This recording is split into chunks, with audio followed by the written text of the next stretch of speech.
नमस्कार प्यारे साथियों और मेरे प्यारे बच्चों। आज दो एक दिन में बीच में नहीं आ पाया। आज है वो वापिस से नए टॉपिक के साथ मैं आया हूँ। तो वो है पेसिव वॉइस, जिसे एक्टिव वॉइस या पेसिव वॉइस बोलते हैं। ठीक है। एक्टिव वॉइस का मतलब होता है सक्रियकर्ता, पेसिव वॉइस का मतलब होता है निष्क्रियकर्ता। ये बातें एक याद रखना। ये मैं आपको पहले थोड़ा समझा रहा हूँ ताकि समझ में आ जाए।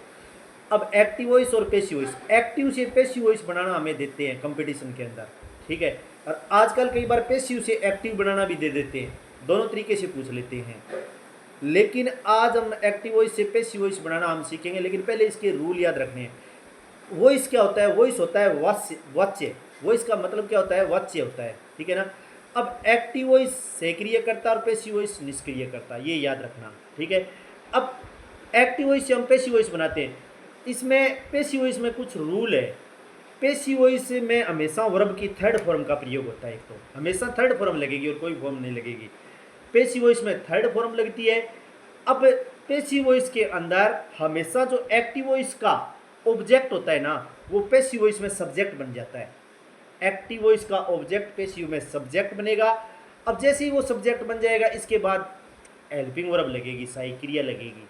अब सहायक क्रिया जैसे ही लगेगी, उसके बाद वर्ब की थर्ड फॉर्म लगेगी। और थर्ड फॉर्म के बाद एक रूल है, पेसिव वॉइस में बाई लगता है, बी वाई बाई। और बाई लगने के बाद हमें जो सब्जेक्ट बच गया है, यानी जो एक्टिव वॉइस का जो सब्जेक्ट बच गया है, उसको बाई के बाद में अंत में लगाना होता है। अब पेसिव वॉइस केवल 8 टेंस की बनती है, ये याद रख लेना। 8 टेंस, 12 भाग होते हैं, जिसमें से 4 की नहीं बनते। तीनों तो परफेक्ट कंटिन्यू, यानी तीनों जैसे प्रेजेंट परफेक्ट कंटिन्यू की, पास्ट परफेक्ट कंटिन्यू की और फ्यूचर परफेक्ट कंटिन्यू की नहीं बनती। और एक होता है फ्यूचर कंटिन्यू, इसकी पेसिव वॉइस से नहीं बनती है। कभी भी इन चीज़ों की वो पेसिव वॉइस से नहीं बनाई जाती है। तो ये इस प्रकार से मैं आपको ये बता रहा हूँ, और यही चीज़ें हैं वो मैंने आपको बोर्ड पर समझाने का प्रयास किया है। और आप बोर्ड पर एक बार जरूर देखें इन चीज़ों को, ये थोड़ी नोट कर लेना। ये लिखा है मैंने पेसिव वॉइस से, जैसे वॉइस वाच्य लिख दिया मैंने। एक्टिव वॉइस होता है कर्तावाच्य और पेसिव वॉइस होता है क्रमवाच्य। ये चीज़ आ गई ना। अब एक्टिव वॉइस में कर्ता मुख्य होता है, ये याद रखना। एक्टिव वॉइस में कर्ता प्रधान होता है। प्रधान का मतलब जो कर्ता मेन काम करता है।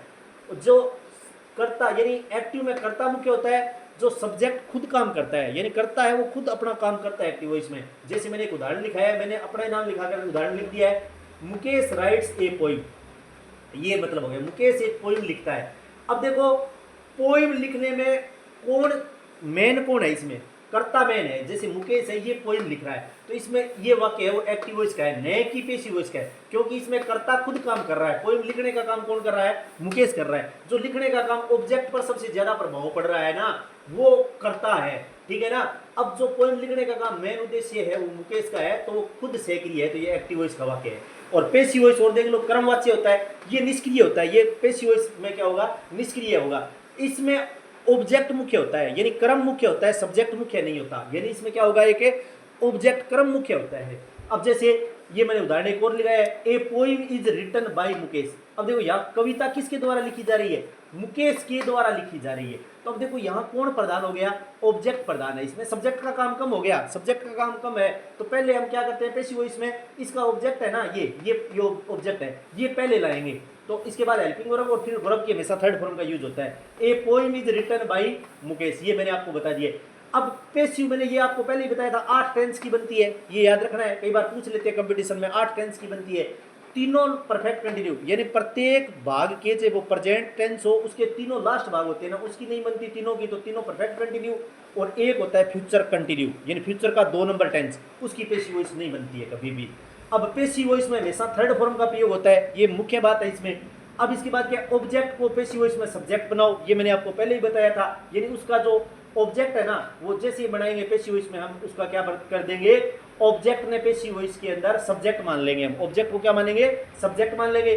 अब सब्जेक्ट के बाद हेल्पिंग वर्ब आती है, सहायक क्रिया लगेगी। जैसे ये सब्जेक्ट आ गया, तो सब्जेक्ट के बाद क्या लगा दिया मैंने? सहायक क्रिया लगा दी। अब सब्जेक्ट के बाद हेल्पिंग वर्ब आएगी, लेकिन आएगी सब्जेक्ट के बाद वर्ब, हेल्पिंग वर्ब लगता है। और हमेशा कौन सी वर्ब लगती है, ये आपको पूछने वाली बात नहीं, थर्ड फॉर्म का प्रयोग होता है, थर्ड फॉर्म का यूज होगा। एक लगाओ बाई, बी वाई बाई जरूर लगेगा।